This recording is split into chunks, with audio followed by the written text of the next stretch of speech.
सुंदर दरवळ आला, म्हणजे आईच्या पसंतीला बहुतेक उतरेल. आता पुन्हा क्लेश नको. मला भांडणं आवडत नाही. रंग तरी चांगला आलाय शिऱ्याला. आता चव कशी आहे ते खाल्ल्यावरच कळेल.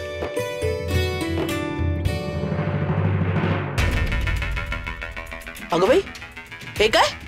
अगं, एवढा सुकामेवा दिला होता तुला, पण शिऱ्यात तर जेमतेमच दिसतोय. दिसणारच, खाल्ला असेल हिने. काय ग, खाल्लास ना? सुकामेवा चोरून खाल्लास ना? नाही नाही, असा नैवेद्यातला सुकामेवा कसा खाईन मी?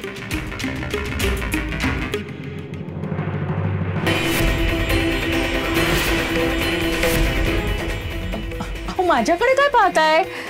मी कुठे होते इथे? मग कुठे गेला सुकामेवा? अगं रमाई, मी म्हणते ना, हिनेच खाल्ला असेल. हिचं माहेर कर्ज बाजारी. सुकामेवा बघायला तरी मिळत असेल का यांना?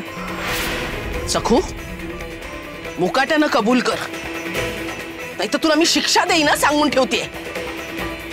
हो सासूबाई, मी सुकामेवा नाही खाल्लाय, मग कबूल कशी करू? खरंच विठुरायाची शपथ, मी नाही खाल्लाय सुकामेवा. काय बोललीस? काय बोललीस तू? या घरात त्या घरपोड्याचं नावही घ्यायचं नाही, सांगितलं होतं ना तुला. तू सुकामेवा खाल्लास नाही, मग गेला कुठे तू सुकामेवा? आई वडिलांनी हेच संस्कार केलेत का तुझ्यावर? खोटं बोलायला शिकवलंय? सासूबाई, मला तुम्ही शिक्षा द्या, मी शिक्षा भोगेन, चूक नसतानाही भोगेन. पण माझ्या उम्माई आपण असं काही बोलू नका ना. तर मोठे हरिश्चंद्र आणि तारामतीच लागून गेलेत ना ते.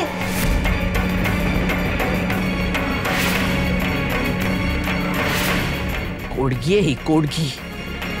कुणालाही बधायची नाही. कामाचा मात्र खोळंबा.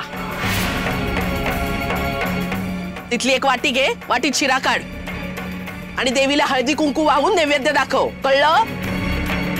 चल गे.